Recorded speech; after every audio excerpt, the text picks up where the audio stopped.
Welcome to Stories from the Center of the Universe, the podcast about the human experience.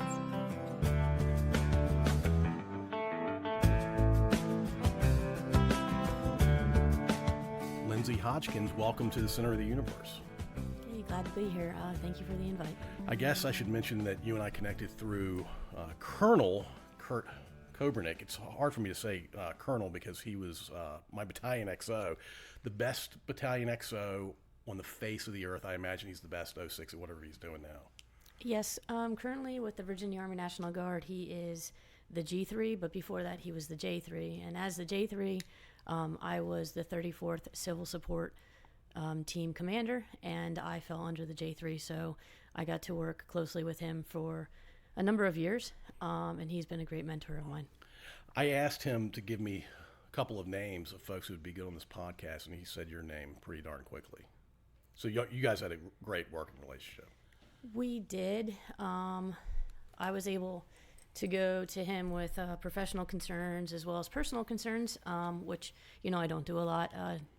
And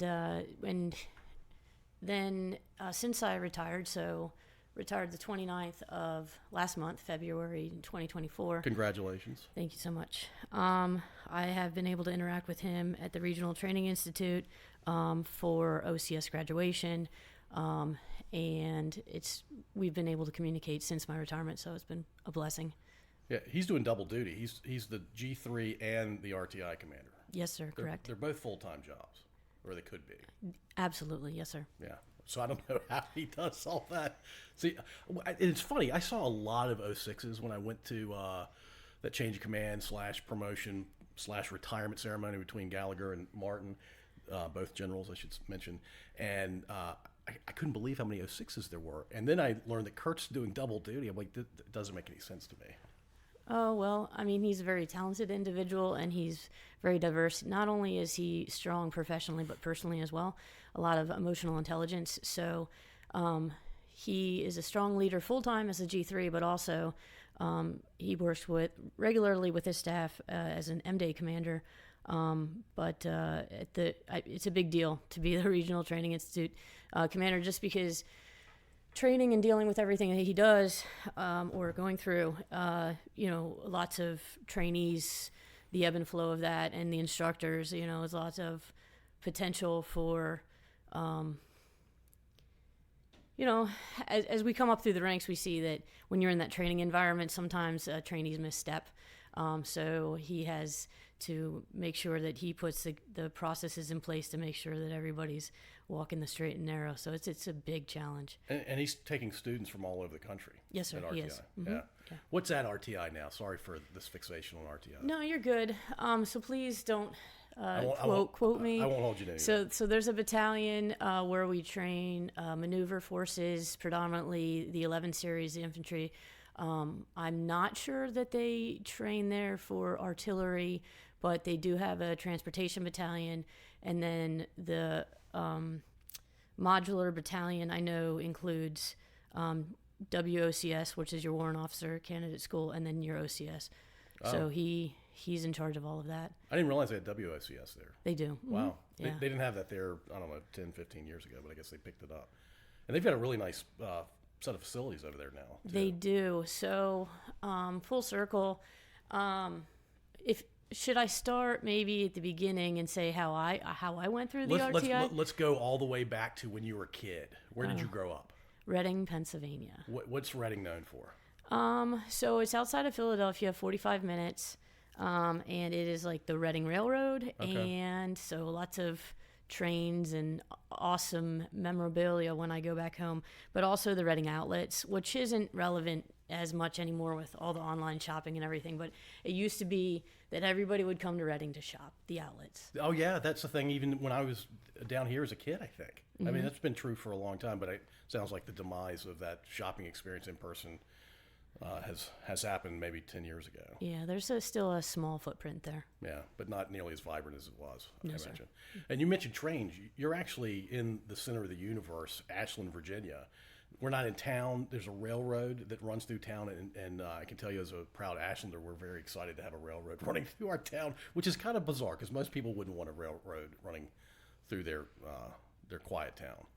Well, so as a logistics officer, trains and planes and automobiles, like it's fascinating to me. So you love it.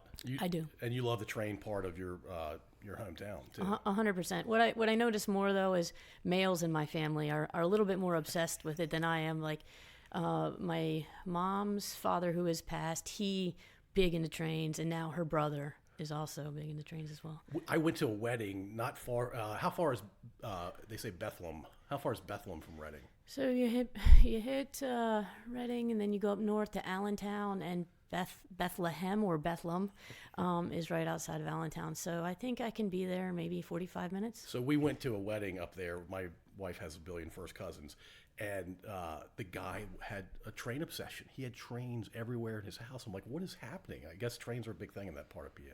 Well, I've been over to houses, friends of friends, locally here and outside of Richmond, and they have setups as big as can be, and so the trains run through usually nativity scenes and whatnot. But there was even one in Blackstone at one of the hardware stores down there. It's since then closed down, but like just train tracks and nativity sets for seemingly miles. They just keep going. They do. It's a lot of time, effort, money, and love that go into those. All right on. So when you weren't with your family, you weren't at school, you got to do whatever you wanted to do. How did you spend your time as a kid?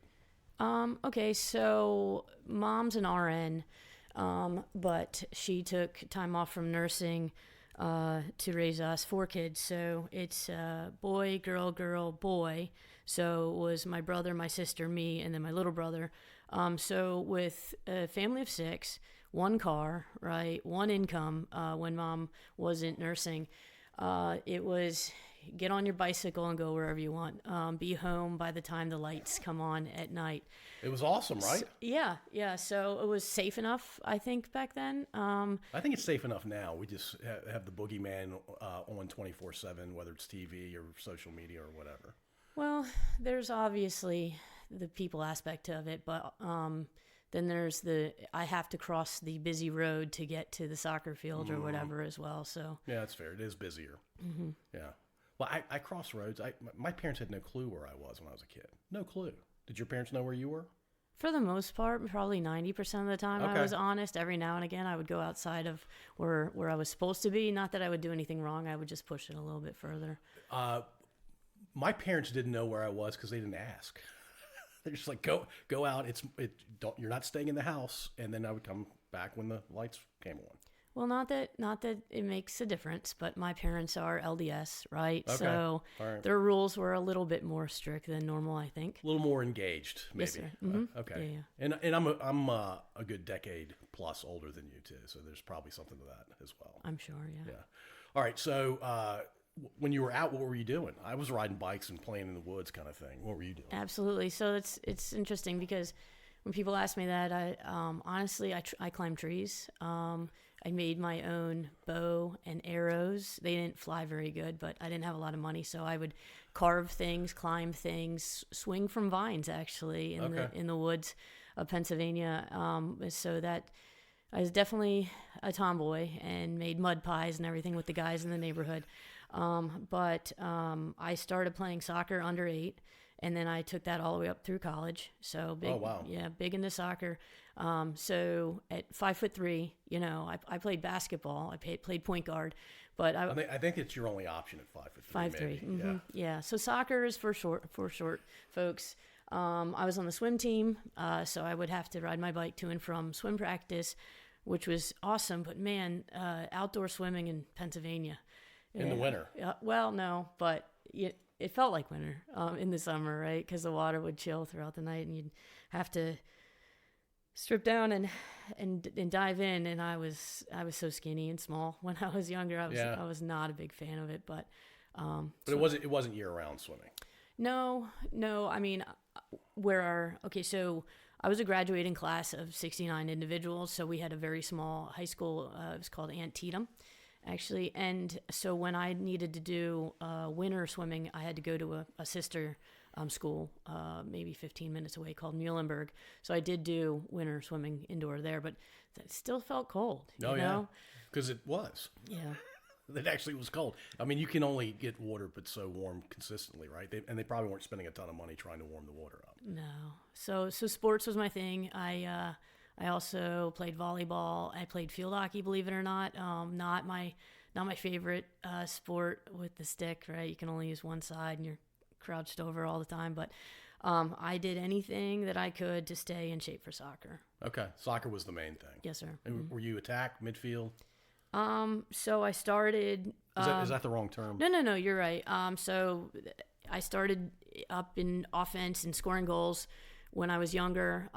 Sometimes I was back in the goal as the goalkeeper, but at 5'3", that's pretty unusual. The goals got bigger and I didn't. Okay. I wasn't a keeper for long, but I was pretty quick on my feet, so I did okay there. So I started out in offense, and then I noticed that I wasn't fast enough. I'm not a sprinter. I'm kind of a distance runner. So they bumped me back to midfield, which I did very well. And then when I went to college, because you're running all the time at all midfield. The time. It's like running a marathon, but changing directions a lot. Yes, sir. And then when I got to college, they said, you're really not a good midfielder. We're going to bump you back to defense. So hey, I'm just here. I want to play. I was a freshman walk-on. I actually had a scholarship, but where I didn't choose that university because academically I didn't feel like it was aligned with me. So I didn't take the scholarship. So I was a walk-on, and I did start some games, but Where'd you go to school? Is Shippensburg University, Pennsylvania. So I was missing school, and I'm not academically strong, 3.0 student. So it was a big deal for me to not be present for my college courses. So when you take me out of school and we have away games and I'm not playing, that got to be a little bit too much for me. That happens to a lot of people. Right. So I only played freshman year, and it was a great experience. I got to meet a lot of great people. But then from there, that's when I started and said, you know what, now that I have this extra time, what am I going to do with it? ROTC, something called Ranger Challenge. By no means am I any kind of ranger or claim to be, but it was very much a 4 and 5 o'clock in the morning, wake up, Pennsylvania cold, running around, push-ups, sit-ups, one-rope bridges. 5 days a week, 7 days a week? Shoot. Definitely 5. Yeah. I sometimes weekend ruck marches and stuff like that. And then I also, so that was great. It filled some of the void, but then some of my friends and roommates, they started taking up boxing. And so I was 125 pounds, lots of legs from soccer, and they said that I could fight at 112 and I had to lose, don't let me math in public here. What was that, 13 pounds? But yeah. And so then I found that my Friday nights I was wearing one of those almost looking like a trash bag suits, sauna suits, running on the treadmill, burning all those pizza calories that I had. And all to get punched in the face. Oh, it was a wonderful, wonderful experience. I fought in, it was Lock Haven and Penn State. So as I said, a lot of those sports that I did growing up were team sports, right? So this is one of the few one-on-one sports, and we had a team. We trained together, we sparred together, lots and lots of running. But it was just me and my opponent, and I learned that I can take a punch in the face and I can get back up, and I bleed a lot. But it was. When you say you bleed a lot, is that like getting cuts around your eyes, nose, yeah, mostly? Yeah, but it didn't faze me. So the coach said that I don't know how you're going to react when you get in the ring, so we'll see. And I did well. Some of my teammates did not do quite as well. I mean, look, I'm a 6'3", I'm a big dude, as you can see. I don't want to get punched in the face.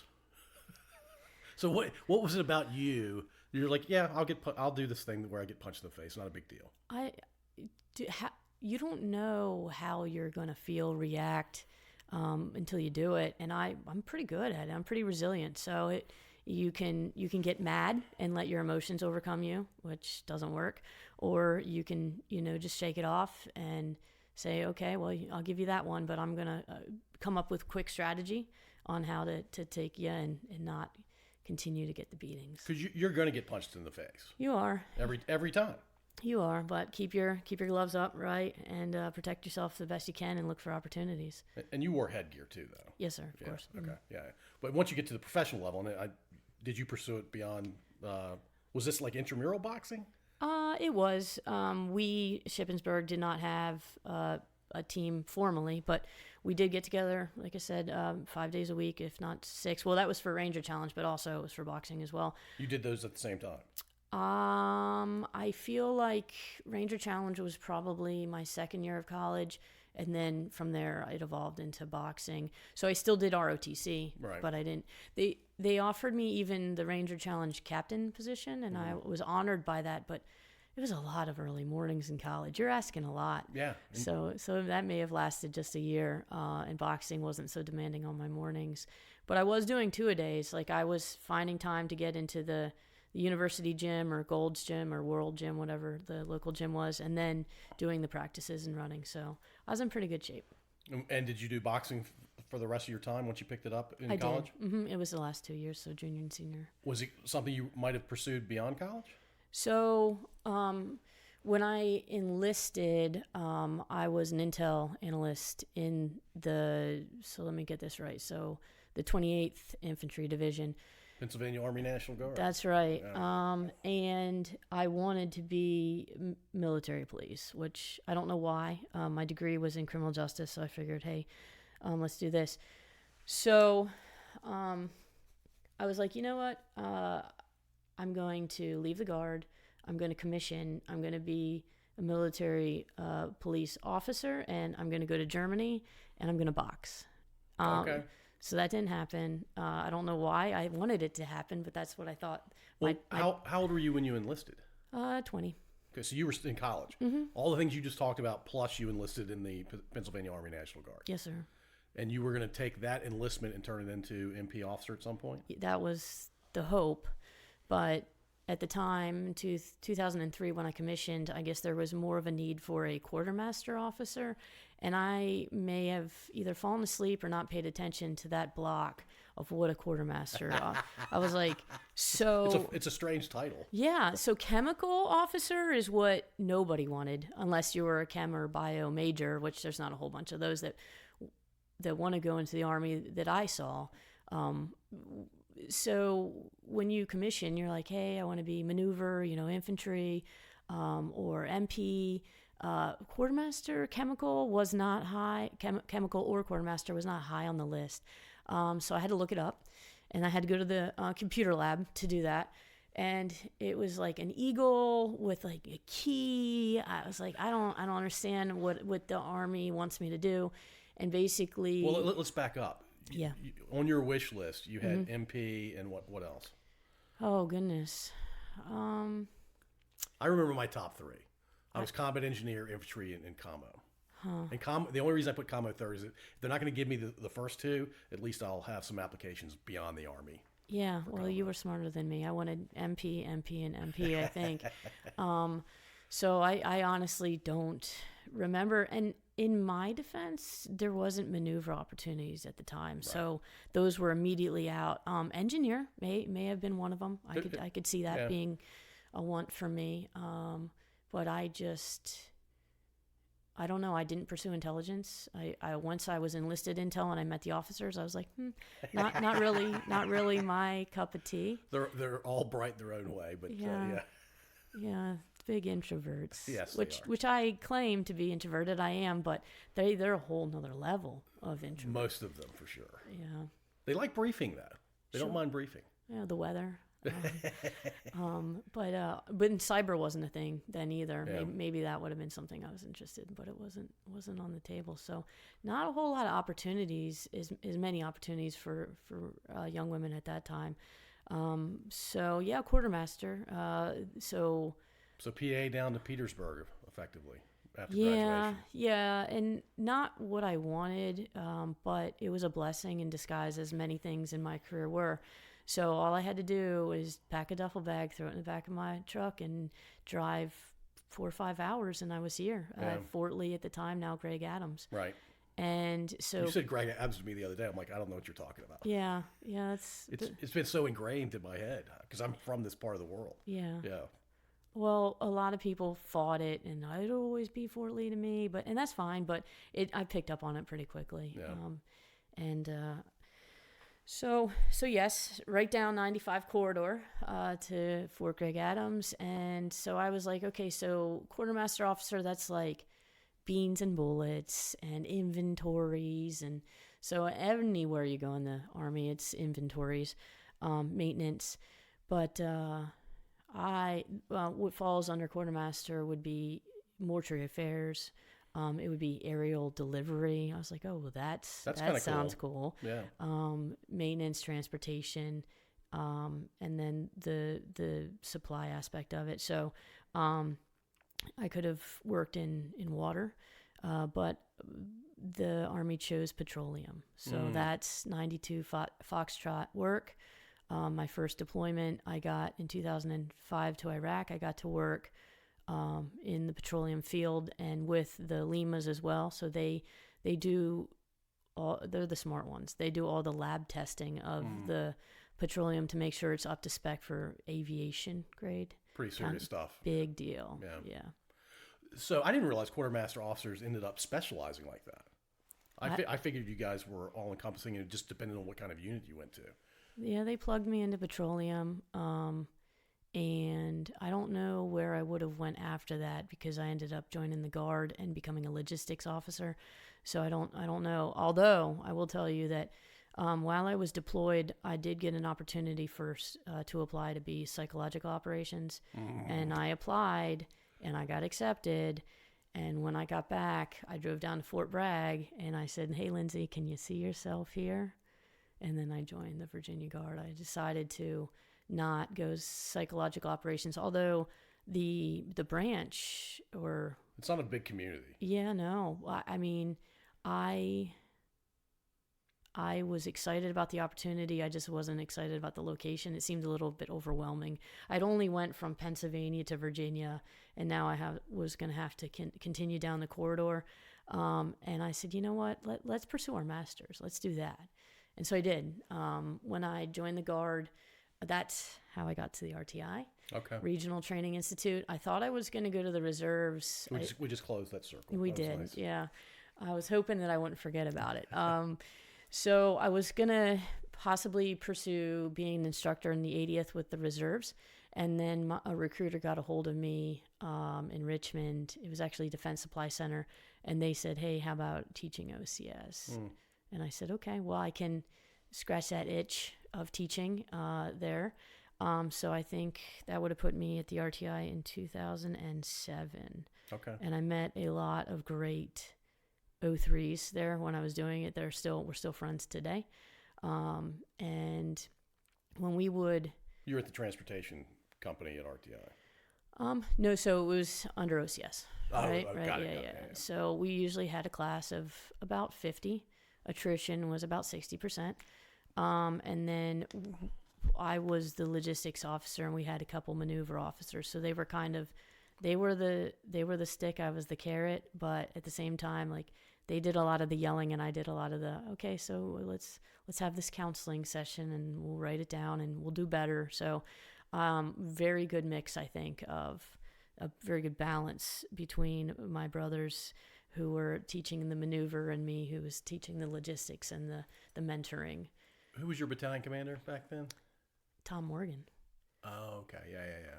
Because I was RTI in 2009, 2010, somewhere in there for the maneuver.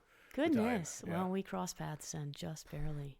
Probably for a couple of drills, but those battalions didn't mingle a lot. No, I don't assume so. Just maybe staff meetings and stuff like that. Yeah. But so I was tacking for 2.5 years, and then I was teaching 1 week in a month. But when I left active duty, I didn't have a full-time job. So I applied and got selected to teach at the University of Richmond. Oh, nice. ROTC there, which is weird because now I'm teaching ROTC cadets and officer candidates, right? And the difference, and you know this, is like when I'm at University of Richmond, I'm teaching college kids, and you have to make sure that you tailor your teaching techniques towards, I've never been in the Army, probably college kids. And then when I go 1 week in a month to teach OCS, I'm teaching NCOs, right? Yeah. So different learning techniques and styles there. So it was, even though it was the same hat, it was different. But what a blessing. And so I was teaching at the University of Richmond, and I would drive my hour in. I would do Ranger PT, that Ranger Challenge yet again, because I'm that guy, that girl. You enjoy doing it, yeah. Yeah, well, I'm fit enough, right? So you're fast enough, you're fit enough, because not all my peers were, right? So we'll put you in charge of this. So then I would teach. I would also work. So that was the Spider Battalion. I would also teach at the Ram Battalion at VCU, because that was their, I'm going to screw this relationship up, but sister battalion, That I sounds guess. right. Yeah. And so I taught there, and we had a recruiting officer. He was special forces, and he would drill in Florida, right? And he actually ended up going up to the National Guard Bureau. And so when he left, there was a void there for a recruiting officer. So, of course, that's you too, Lyndsey. So once 5 o'clock hit, and then you had high school kids that were getting out of school, they would come see me, and we'd fill out not only, hey, I want to come to Richmond, but hey, I want to go to Tech, but I can't drive there right now, so could you fill out all the paperwork for me? So that made my night get pretty long. So it made my morning early and my night long, and then my hour drive home. And I would usually go to American Family Fitness after work to get a real workout in. So I kept that up for about 9 months, and I was talking to my peers at the RTI, and I said, hey, this is a lot of work, and I'm not getting captain's pay because I'm a contractor, so I'm working just as hard as my peers, but I'm not seeing the financial benefit, and these hours are crazy. And they said, okay, well, we can, you just came from active duty, you know the process, why don't we put you on orders full-time, temporarily, ADOS, additional duty, operational support, to recruit to the Guard and bring your active duty brothers and sisters into the Virginia Guard. And I pretty modest person. I don't toot my own horn, but I was pretty good at it. And I'm not big into sales, but I can sell you the truth. I can sell you. Truth's pretty easy to sell if you really think about it. Right. Yeah. I can sell you the experience. You know, I went from the Guard, started in the Guard, went active duty, came back to the Guard. I can sell you on it, and if I can't give you what you want, the location that you want, and the branch that you want, and the position that you want, like, I'll meet you somewhere in the middle. I'll try my best to bridge that gap. And so I did okay in recruiting, and then so how I left the RTI is I started. I was there for 2.5 years. I got my resume, so I had a manila folder. And I printed out my ORB, which we don't do that anymore. No. Yeah. And then my last couple of evaluations and my military profile. And I had 2 or 3 of them. And I would drive around and I would meet with battalion commanders. And I'd say, hey, I need a command. I've been a captain for 4 years. It was when I left active duty, I'd only been a captain for about 1.5 years. And I was offered a command in the Virginia Guard, but I didn't take it because I didn't know what it meant. Like, I had no idea. Do you remember what that unit was? It was under Colonel Igo in the 329th, and I don't specifically remember, maybe a transportation company. And I was like, I kind of like to dip my toe in first before I dive in. Sure. So that's how I ended up at the RTI. And then after 2.5 years of that, 4-year captain, I was like, oh, Lyndsey, you're behind your peers. You better find a command. So I drove around. So as battalion commanders would drill, I drove to the Virginia Beach. I drove to Blackstone. I drove all around. Who will give me an opportunity? So Michelle Rose, now Major General Rose. Major General, 2-star, yeah. She gave me the opportunity. I drove down to the beach. I gave her my manila folder, and she said, okay, well, I'll be in touch with you. And I was like, oh, no, like, I got to apply like everybody else. Like, we just had this conversation. So, and I'm good with that. She gave me the opportunity. She called me back. She said, hey, Lynn, unfortunately, all I have for you right now is the HHC. the headquarters. Ooh, that's not the command you want. that's the second command that you want after you get your line unit. Exactly. And we're going to Afghanistan, combat sustainment support battalion. You ready to go? Pack your stuff. I was absolutely, let's do this. So that was my second deployment. So first one to Iraq. Now I'm heading to Afghanistan, and I'm like, what's the difference? Well, there's a big difference. Well, let's back up to your Mm-hmm. Iraq deployment. What did you do on that deployment? 377th Theater Sustainment Command. That was our headquarters because we were a 12-man and woman detachment. So since our active duty battalion or company, and we fell under the SPO, the 49th Quartermaster Group, didn't deploy with us. We had to plug under somebody. So they pulled you 12 out specifically because you were not a unit before the deployment. Correct. Okay. Yeah. So our mission was our headquarters was in Kuwait. We were to go forward in Iraq, and usually 2-man teams, and we traveled anywhere from, we were headquartered in Adder or Talil. And then, so we had Cedar and Cedar 2, which was our petroleum farms. So we traveled, that's where my 05 was, and Sergeant Major. And then I spent a lot of time in Q West, which was south of Mosul. I spent some time in Al-Assad, which is with the Marines. And I guess those are the 3 locations that I would float between. We didn't do a lot in Baghdad. That was for my 3rd deployment. That's why I wanted to make sure I didn't screw those names up. But so we would fly around a lot, and we would inspect fuel. And they would say, hey, the fuel's bad. Okay, well, what does it mean the fuel's bad? Was it properly circulated? Did we get all the water out of it? How bad is the fuel? And don't use the word bad fuel. Just it's out of spec, and how do we get it back in spec? And it was a phenomenal experience. I got to meet a lot of great NCOs, and when I spent the most of my time in Q West, up north towards the Turkey border, I needed a home, and so the 101st took me in. So their sustainment brigade, I think. Yeah. Just took you in, or you and the other person? Me and the other person, but we needed some place to sit. So they're like, hey, we own this fob, if you will. We're the biggest Army component here. So you can squat here, right? Your LNOs and liaison officers. And so, and then I served 2 masters. My battalion commander and the 377th, but, making sure to satisfy the needs of the 101st, and that is my customer.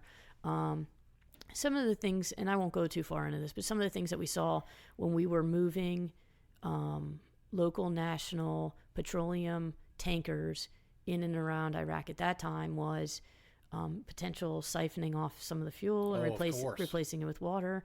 Or you had locals driving around the fuel. We did. Wow. Yeah, and then let's say, for example, I'm filling the tanker. I'm using my cell phone at the time. I shouldn't have it. I get caught, so I drop the cell phone in the tanker. So when we download that petroleum, we're finding debris in the tanker. So that's the kind of stuff that we worked, and just a great experience. Yeah. So. When you say you flew around, Blackhawks most of the time? Blackhawks, but there were, I want to use the word Sherpa, little puddle jumping mail planes. They were used to move mail back in the day. I think it held 12 passengers maybe. You get on one of those, and when you flew the curvature of the earth, so very low. And I won't tell you about those safety briefings when you get on those aircraft, but it was something. If you see the whites of their eyes, and I was like, oh boy, this is. But one of my NCOs said, oh, so my flak vest, instead of wearing it, I sit on it, right? Because sure. It's like, oh, it was an experience. But we didn't have a lot of combat experience. It was a combat zone, but fortunately enough, we stayed safe most of the time.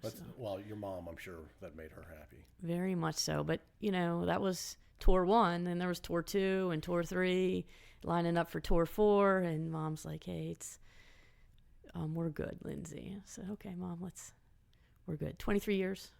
So that was retire before the fourth deployment kind of idea. Three's plenty. By the way, three's more than the average military person does. I think actually there's some stat, and this may be dated. The uniformed service, whether you do a 4-year stint or you do 23 like you did, something like 10% actually goes to combat zones. That's how big the military complex is. Only 10% actually go to the dangerous places. You did it 3 times. Well, the what was called the Arfurgen cycle, or how often a unit goes out the door, I would think that a soldier the expectation would be every 3 to 5 years. And some folks, they would, if you're ordnance disposal, maybe more often. But every about 5 years, I expected to be packing my stuff and going overseas, and I'd do it again. I can physically, I'm ready mentally and everything, but I just, in the military or whatever, just pass the baton, next man up or woman.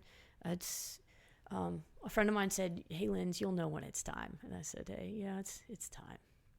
Was there something in particular that struck you? Well, I was actually lining up to go to the War College. I had an endorsement to go, but at the same time, I had taken a position, or I had been assigned to the Joint Force Headquarters after leaving the Civil Support Team Command.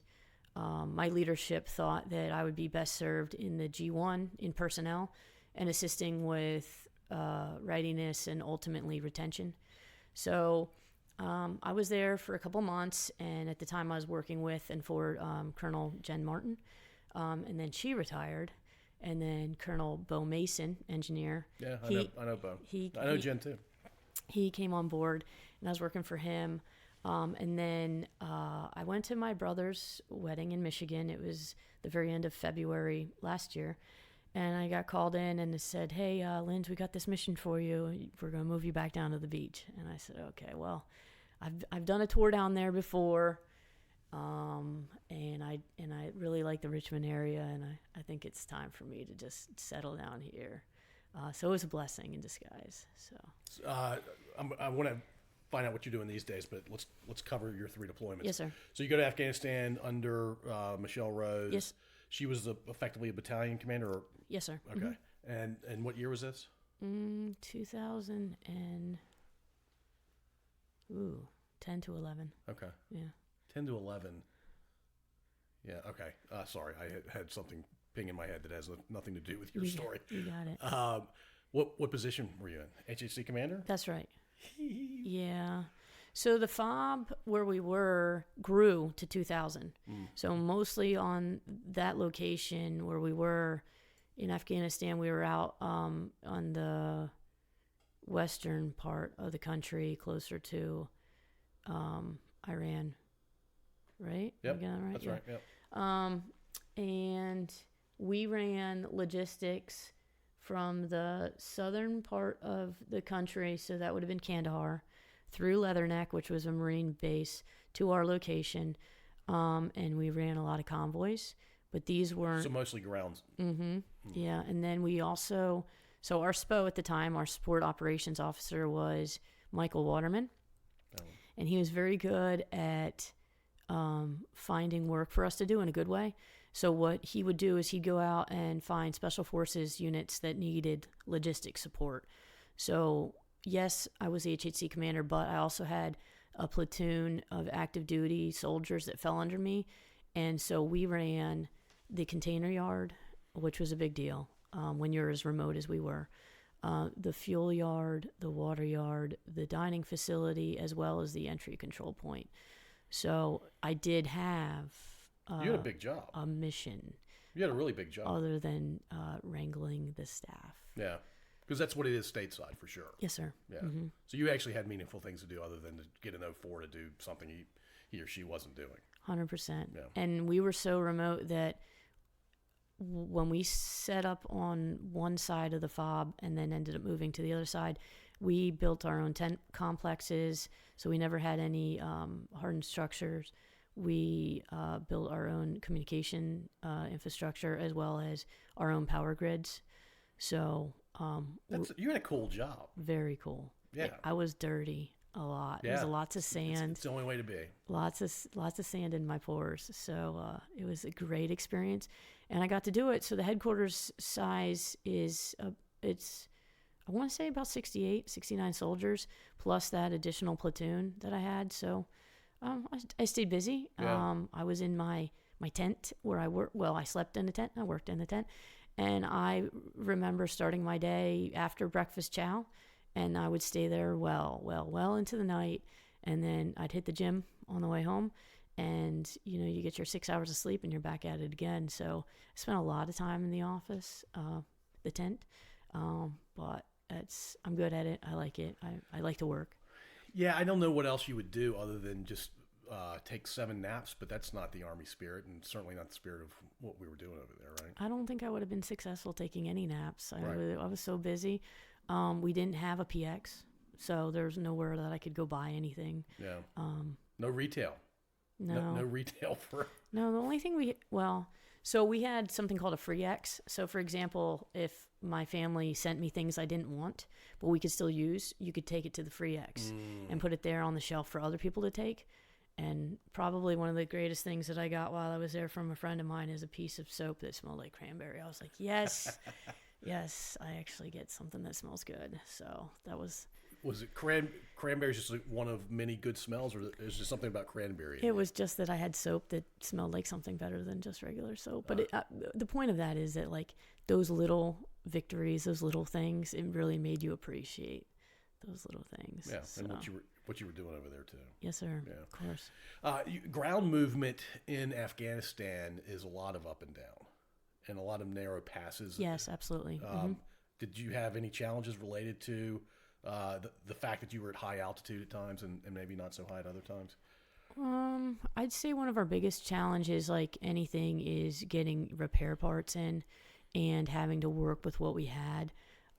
Yes, the road structure is not as developed as it was in Iraq, and sometimes even in Iraq it wasn't great. But we did have to come up with contingency plans and put additional time and effort into our convoy plans, and like if this then that, and choke points, and because they're everywhere. Yeah, I mean that road system is one big choke point. Yeah, is my impression. I didn't deploy to Afghanistan, but I know a lot of people who have, and it's kind of it's not developed at all. No, we just had to, so you would think that a convoy commander would be like a captain, but the captain had to stay behind and do all the planning. So it was usually anywhere from an E6, E7 to a lieutenant.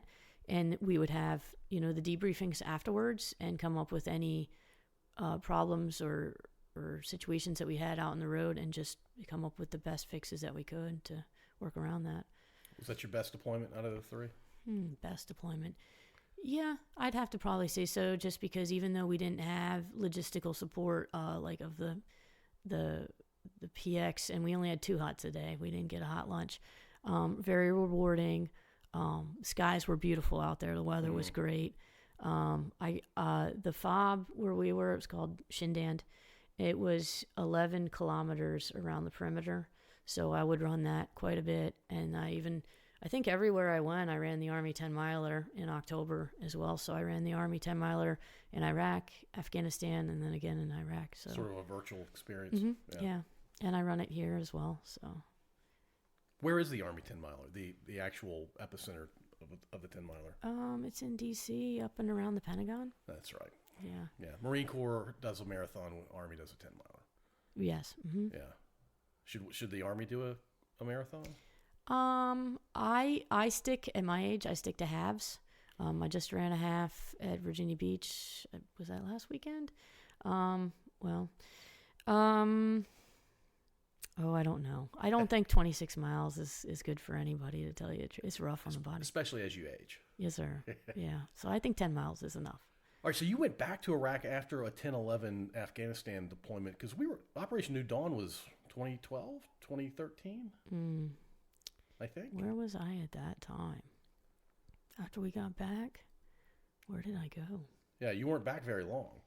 Okay. So when I was overseas with Colonel Rose at the time, she said, "Hey, Linz, when we get back, you're gonna do." So I did ADOS recruiting, but then I actually went to recruiting. So I had AGR, Active Guard Reserve orders to go to recruiting, and I think I did that for 2.5 years as we got back. So I wasn't quite as operationally plugged in, maybe, as I should have been. I was more focused on recruiting and keeping recruits in the pipeline. And then from recruiting, then I went to the civil support team for the first time. And then after 2-3 years at the civil support team, then I went back to the 529th CSSB at the beach to be the battalion XO. Okay. Yeah, and that was deployment number 3, where we went to Taji. Our battalion had 400 soldiers, but we had up to 800 soldiers, because as we would have our transfers of authorities and they would come in and out, we would flex up to higher numbers. So our lowest head count was about 400 and our highest head count was about 800. And we had elements in all over. We had elements in Kuwait, Afghanistan, Jordan, Syria, and our footprint in Iraq. So what year was this? 18 to 19. Yeah. So this was some special stuff going on. Yeah. We'll just call it that. Yeah. And then special stuff has to be supported. Yeah. And it was just logistics work, either pushing things out or pulling things back. We repair parts. Yeah. Big part of the mission. But FOB sustainment, it was, again, petroleum, water, and we had a lot of the same footprint that I did for my first deployment. We were out in Al Asad, and all over the country, and providing anything from laundry and bath, to, I'd say probably our biggest mission was maintenance. Your first Iraq deployment versus your second, there's about 11, 12 years between the two. Did it seem more dangerous for one of the deployments? I think the first time was more dangerous with all the flying around that I was doing, and I saw a lot more presence of indirect fire and mortars and stuff like that on the first one. It was a little bit more calm the second one. Yeah. But we did have harassing mortar rounds. They weren't as effective, but they were just, it's one of those things where, you start your day right after breakfast chow, you work all day, sometimes until the next morning, and then you finally lay your head down, and then it's the harassing fire that you got to get back up, find everybody, accountability drills. It takes a couple hours, and then... Yeah, because you guys are spread out. Yeah. And then by the time you lay your head back down, it's time to get back up and do it again, so... Yeah. Who was firing the mortars? Oh, that's a great question. I mean, we had some detection, like early detection capabilities of when the rounds were coming in, but I couldn't tell you the who. But I will tell you we were a coalition base, so that was awesome because we had people from all over. Oh, please share the different countries that were represented there. Shoot. I mean, man, I was a laundry list. It's one of those things where I'd have to... You don't have to name all of them. Just give me a flavor. I feel like we had a German presence there because I think they had some kind of German beer house going on, and it was definitely NA beer, non-alcohol. But I feel like we had a German presence. I've worked with people from... Germans actually drink NA beer? Well, I didn't have a lot of social time. I was at work so often. It's just what I heard. But I feel like we had presence from the British Army. The Brits are always there. They are, but it was in Afghanistan that we worked with the Kiwis, right? So I've seen all types. The Aussies, I believe they were there as well. They're usually there too. Yeah, but great people. And when we would get together, I would have to tell you that there wasn't a lot of gaps in communication. Like we were pretty much on common goals, common mission. I was actually surprised because I thought we'd be gapping a lot, and we really weren't. They'd come to a lot of our staff meetings, tell us what their maintenance needs were and what their capabilities were to help us. And our SPO at the time, Jason Detweiler, he's actually a battalion commander right now of the BSB, the 429th. He's like, hey, so when we get here, we're going to knock on everybody's door and we're going to tell them what we have to offer and see what they have to offer. And he did a phenomenal job of networking with everybody on the FOB and just coming up with all the capabilities and cross-leveling information and capabilities. So That's great. It was wonderful. Yeah. As a taxpayer, I would hope that's what you guys were doing when you were over there. Yes. Oh, well, I will tell you, like, I can't speak to everybody's deployment and everybody's experience, but I'd say all three of mine, we were definitely working those, 18-hour days for sure. Yeah. When you were in Iraq, either the first or second deployment, did you have a chance to interact with the Shia, the Sunni, and the Kurds? I can't speak to all three, but definitely, and honestly, I don't want to say it's not my job, but like Colonel Rose, she did a lot of that on my second deployment. But when they had bazaars and whatnot, again, soap, we had the opportunity, whether it be a haircut, or going out, and they have those hookahs. Mm-hmm. Some people, partake in that you could interact a little bit. And it was interesting to see the cultural evolutions of, from the first deployment to in Iraq to the second one, how far everyone and everything had come to, picking up on English and just trying to bridge the communication gap, and just how westernized everybody had become over there. Yeah, my Iraq deployment, 07, 08, I felt like there was some semblance of arrested development for the locals because Saddam had just been a brutal dictator for so long that there wasn't a chance for them to develop as people, to mature the way you and I would think about maturing. Correct. And it sounds like they did mature in some ways by 2018, 2019. Absolutely. Yeah, that's good to hear. Yeah. You never interacted with the Kurds?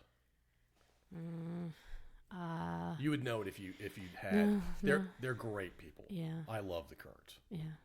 I mean, they're actually amazing.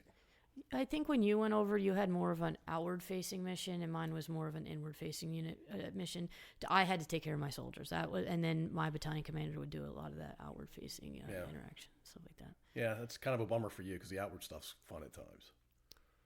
Yeah, but you had your own fun in your own way. I had my regular sit reps and everything else, and I just had all my desk work. I'm chained to the desk.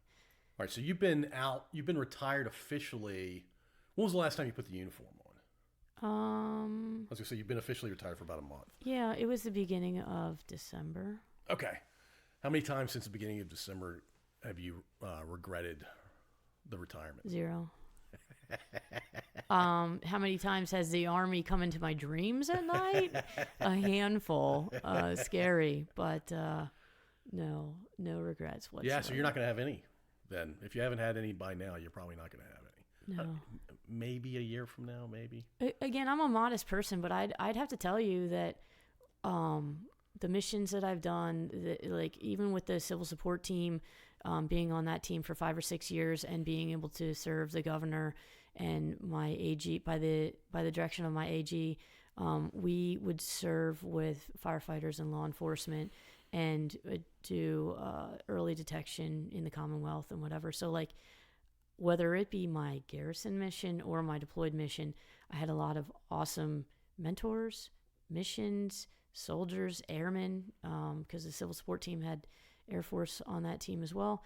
I feel like I've marked all those blocks and very, very accomplished. So when you're selling yourself to transition from the military to civilian employment, I tried to tell them, like, I'm not a mediocre lieutenant colonel. I didn't just show up and do the minimum. I'm a high performing lieutenant colonel who was on path for 06, and I just want them to understand that because I have a lot to give back, and the DoD has invested a lot in me, and I have a lot to offer. being a female leader, just being a leader, having 3 combat logistics tours. And so the hope is that what I'm doing right now in logistics, in the civilian side, is just bridging the gap until I can potentially get into the GS side and work at either installation command on post, TRADOC, or the logistics university and instruct. It's kind of where I'm headed next. Is the logistics university at Grant Adams? Is that the right name? Greg Adams. Adams. I knew I was going to screw that up. It is, Okay. and it's a huge footprint right now. So even GS, it doesn't matter to me. I'll be contracting's fine. In whatever capacity I can to give back, that's what I'd like to do. Okay. Yeah, I mean, you have a ton of experience. Like you're a poster person for that sort of endeavor in your 40s and 50s. I'd like to think so. Yeah. What's your fondest memory of serving? Oof. Out of the hundreds or thousands. Yeah, honestly, my brain. So with applying for civilian jobs, my brain went to applying and going through, getting postured to start with a state trooper academy, but that's not military. So. What do you mean? When you were younger or recently? When I left active duty and I came to the Guard, I put in to be a state trooper because my degree was in law enforcement. So I was 26, and I made it through the 11-month process of starting the academy. And right when I was about to start, they offered me that. So I was at University of Richmond. I just started ADOS recruiting. I got that University of Richmond job actually instead of starting the academy. And that was more appealing to you at the time? The salary was double, but it's not about that. I think it was the peace of mind on mom, so. Yeah, being a police officer is not easy. No, sir. Especially state troopers. No. So I missed that opportunity, but that created the opportunity that I had now. So no regrets. It's been a great run. And fondest, I mean, I'm not sure. I'd have to say that maybe taking the guide on for the civil support team in 2019 after coming back from Iraq. Coming back from Iraq and working 18-hour days had knocked me on my butt pretty hard. Sure. And I didn't realize it until I realized it. And then I had a hard time getting off the couch. And I just didn't have the motivation or will to do it. And I took about 60 days of leave. And I worked out every day and I ate well. And I watched a lot of Family Feud. But just, the Steve Harvey version? Yeah. Just some mindless TV or whatever. But then getting back up again was pretty hard. Driving the hour into work and assuming command was very challenging for me to kickstart myself again. So I don't recommend doing what I did, going from a stall out to running again. But I did it. And then we were successful through COVID. We got to serve our community doing setting up community sites to do COVID testing. We had a medic, we had a PA in our team, and then we got augmented in our task force from other medics so that we could set up in the community and run testing at night, anywhere from 100, 200, 300 folks, all the way up to our peak was about 1,000 in a day. And then we would run the logistics afterwards to and from the labs. So you guys were super busy. Yeah, that's how I took command, right, in COVID. What month did you take command? So I took command in December, and COVID kicked off in about like March. Yeah, 3 months later. Yeah. So we did that for about a year, give or take. And then we had to switch gears, transition back to our regular mission of CBRN response and detection, and just basically, what we did was, when there's an incident, if there's an incident, to integrate with the incident commander and be like, all right, these are what the assets that we bring. What do you need us to do, right? So transition back to that mission, and then, I thought I was going to command for 2 years. That's normal, right? So I guess I was pretty good at it, or better than average. I got to command for 3 years. And so Yeah, Kurt Kobernick's not going to give me your contact information unless you were good enough to go beyond 2 years. But don't you just command for 2 years? Do you command for 3 years? I did 2.5. Good for you. Yeah. Well, so 3 years later, when I went to headquarters, I started to fizzle out a little bit, right? So I peaked. It was great 3 years, and now desk job. So when we talk about it's a total bummer. It is. It's a total bummer. Why you retired? There's so many facets to that, but that's part of it too. Like it's not fun anymore. I had that opportunity for 3 years to work with local first responders. Even we worked with the FBI, and it was a sexy mission. Yeah. And we were on call. Like we went in different response cycles, but for the most part, we did not leave our home base. We were only like anywhere from an hour or two out. And we always had our go bags on us, and if we got called out, we had our kit on us. We'd go and we would respond accordingly. It's fun. Super fun. Lots of hotel time, staging.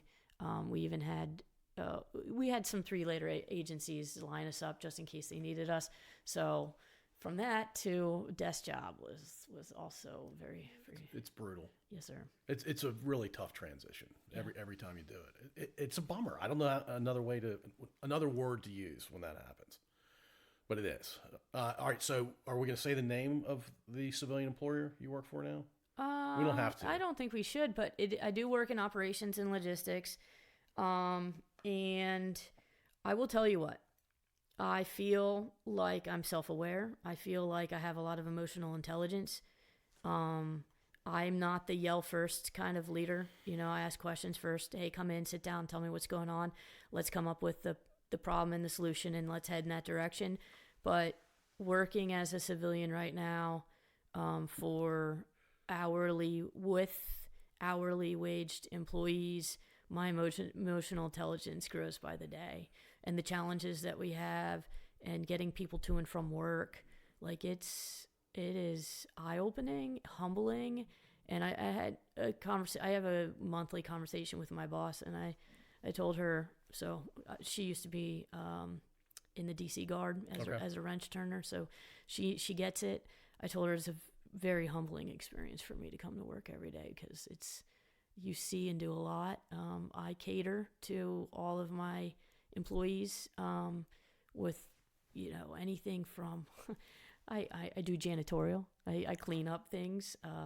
I do human resources. I do safety briefs at the beginning of the day to include stretching, and then after lunch, same thing. And we have probably 9 different shifts that come and go. So throughout the work week. Yes, and so I can touch any one of those shifts, because if you fall on my shift, now you're mine, right? So I have to take care of you and make sure that you're successful and put you on path. So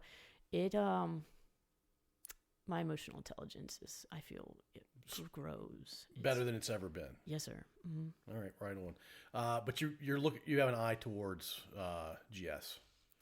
Yeah, I mean, being that anywhere from being an intel analyst, top secret clearance, to they felt that I needed one for Afghanistan, so we reinstated that. To the civil support team, it's mandatory, so there were 6 years of that. I feel like I can provide a service back to the DoD, and it could even be in defense commissary. It could be in defense contracting. Like I've touched budgets. I'm sure you have. We all do, right? So I know how to manage a budget, and so that's kind of a big deal. Yeah, that's cool. We didn't talk about your intel time. What were you trained to do? So nothing. And that's my own fault. So I decided to go. I didn't have to go to basic training. I decided to go to basic training because, again, I don't like to dive in. I just want to stick my toe in and say, hey, maybe I'll just stay guard and not go active, or let's just see what this is all about. Before I decide to become an officer, let me see what it's like to be enlisted. So I went to basic, and then before I had the opportunity to go to intel school, I contracted with ROTC. So when I went to drill, I was an expensive shredder. I shredded things. I did whatever the staff officers needed me to do. Hey, private, come over here and do whatever. Yeah, not much. So You didn't get the full Intel experience. No, when they had exercises and stuff like that, I would check badges at the door. That's as far as it went. That's why privates exist, I guess. Yes, sir. It's one of the many jobs privates have. Yes, sir. Okay, so you were a logistician for your career, effectively. Yes, sir. Mm-hmm. All right, and proudly served as a logistician. And you did things that I think a lot of people who deploy can't even fathom. Yeah, it's mind-blowing to me as well. Like, sometimes you only had that shoestring, right? This is all we got. Like, how do we make it happen? And we did. And it's because I had a lot of great soldiers and a lot of great mechanics, because that's everything overseas is maintenance. And we had some engineer equipment that we needed to build berms and stuff, and hadn't worked for years. And they found a way to fix it. So like bulldozers, that kind of thing. We did have, so fuelers have bulldozers, but we also, in our container yard, we had the rough terrain container handlers. We had excavators, all kinds of engineer equipment. So if you're a fueler, you have engineers. You got to build things, fuel berms, water berms, and yeah. So we had what we had, and then when we fixed it, people tried to take it because then they wanted to have what we have. So sure. there was that challenge as well. Did you operate a lot of the equipment? Me personally, no, but I did get to move a rough terrain container handler. So they move the containers around the yard. It's huge. I was able to drive that a little bit, and when I enlisted, I was able to get my Humvee license. So that's kind of a big deal, having an officer who can drive their own Humvee. At the time, I know it sounds kind of lame, but I could do it. And then when I was at the RTI, like we had to move some transportation assets around in Urit, so we had to go through the training courses and move around 5 tons or whatever the need was. And I don't have any problem driving stick, so like that's what I was. That's what I grew up on. So if that wasn't a challenge. Yeah, and stick's not a thing really anymore. Yeah, everything's automatic. Sure. Yeah, but I spent so much time on a stick car that I grinded second gear out of the box. Oh man. It is what it is. Yeah. All right. So when you're not working, you're doing some running. Yeah. What else do you do? I don't even want to use the word CrossFit because once you do, everybody thinks that you drank the Kool-Aid and you're trying to recruit. Is there a cult? There might be, but I'm not that. I started in the gym at 16 and I never left. And so at 36, I decided to do CrossFit because there's 2 things that you need for CrossFit, I feel, is time and money. And I just didn't have it. So I decided to invest and leave Gold's Gym, which, I mean, I still go there, don't get me wrong, but just take it to another level of fitness because I didn't know. I knew what a deadlift was. I knew what a squat was. But I didn't know what a front squat was or how to do it. I didn't know what a snatch was or I don't know any of those things. Clean and jerk. I didn't know how to do that. So I started in CrossFit maybe 7 years ago, and I saw my physical gains grow exponentially. So I got stronger, faster, and things that I couldn't do a year or 2 ago, I was doing with ease now when it comes to weights and everything. And when I was in the last deployment, I had the opportunity to enter into a weightlifting competition, and it was 3 lifts. It was bench, deadlift, and squat. And I would tell you that I took first place, but I was the only one in my weight group category. But maybe it's because everybody was so scared because I was really present in the gym. But I got my deadlift up to 250, which is not impressive, but it is twice. Describe the deadlift. I don't think all of our listeners know what a deadlift is. Well, now with the Army Combat Fitness Test, it's one of our events. It's our first event. So we have 6 events, and the first one is a deadlift. So you put your weight on the bar, and it's on the ground, and you grab the bar, and you engage your legs, and you keep your back straight, and you lift the weight up until the bar is about at hip length and fully complete that lift. With the Army's event, they do it with a hex bar, and that's a whole different story there where the weight is built around you more. Instead of a straight bar, you walk into the bar and it's a hex around you. You're the center.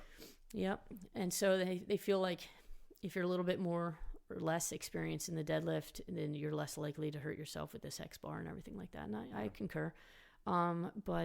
So anywhere from 200, 250 pound lift is kind of the expectation, I think, now. Yeah.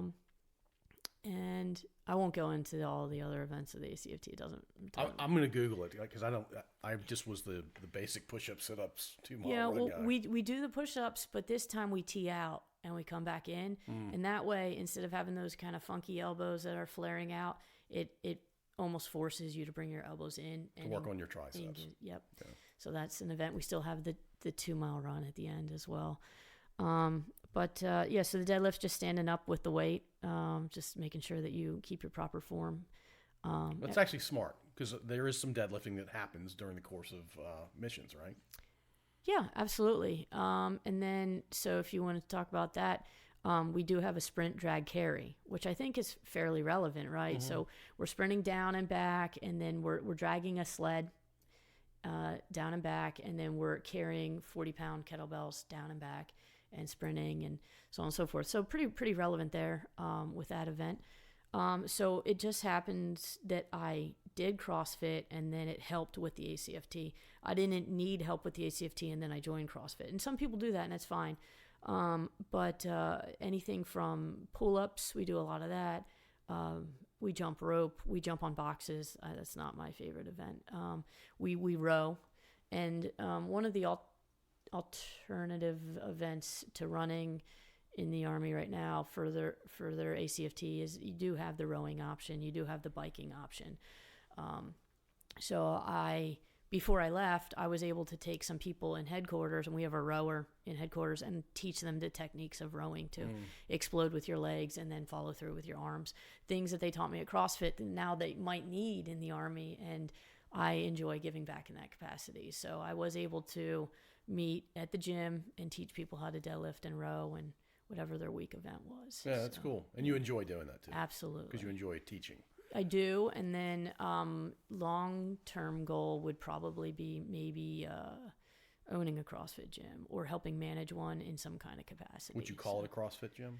Either that or, you got to pay for the name. So I'm not sure. I would stray away from a traditional gym of Gold's Gym, and it would be more of a warehouse type, CrossFit type gym. Yeah. Yes. Mm-hmm. Okay.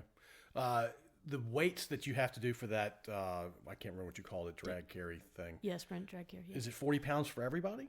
Mm-hmm. Yeah. And the weight for the deadlift is the same weight for everybody? I believe the weight probably starts at about like minimum, maybe 120. But if you and I were doing that event, we have the same requirements? We did. They put all males and females on the same scale, but then the Army adjusted it and they said, hey, maybe this isn't realistic. Maybe we need to make some adjustments. So now the male expectation is a little bit heavier than the female expectation, but it gets up into the 300s though for a deadlift. To max out? Yeah. Did you ever max out the deadlift? I did not hit the 300 mark. I hit maybe my last deadlift as a female. I did max out, and it may have been like 210, something like that. So the scale, being that there's 6 events, it's 600. I did it about a year ago, and I got maybe a 550. So not too shabby. I'd say that's remarkable. I think my weak event is probably that drag. So if you put 90 pounds on a sled and you drag it, and it gets challenging depending on if the grass is wet, how high the grass is, and because I'm short, the straps are all the same size for everybody, so the straps were a little bit long for me. So I found myself curling the weight and then walking backwards and curling. I wasn't able to drive with my legs as much as I would have liked to. Yeah, and the biceps are not meant for that sort of thing. Well, I made it happen. But no, I understand, but I'm saying the average person, that's got to be really hard for them. Yeah, so that was my week event. Yeah, that makes sense. Yep. All right on. Well, Lyndsey, I'm very, very glad Kurt connected us, Yes, sir. and I'm very proud of your service. Thank you for your service. Thank you for yours. Yeah, no worries. It's always awkward to when people say that to you because you don't know what to say back. What do you say back? It is. So it took me a while. So when I was active duty, I think I was in the 240th Quartermaster Battalion. I think I got that number right. And when we saluted each other, officers and NCOs, they would say, proud to serve. And then as an NCO or enlisted, and then the officer said, serve with pride, right? So that opened my eyes up to a whole nother motto of like, I really appreciate that. And so when people say, hey, thank you for your service, I say, thank you for your support.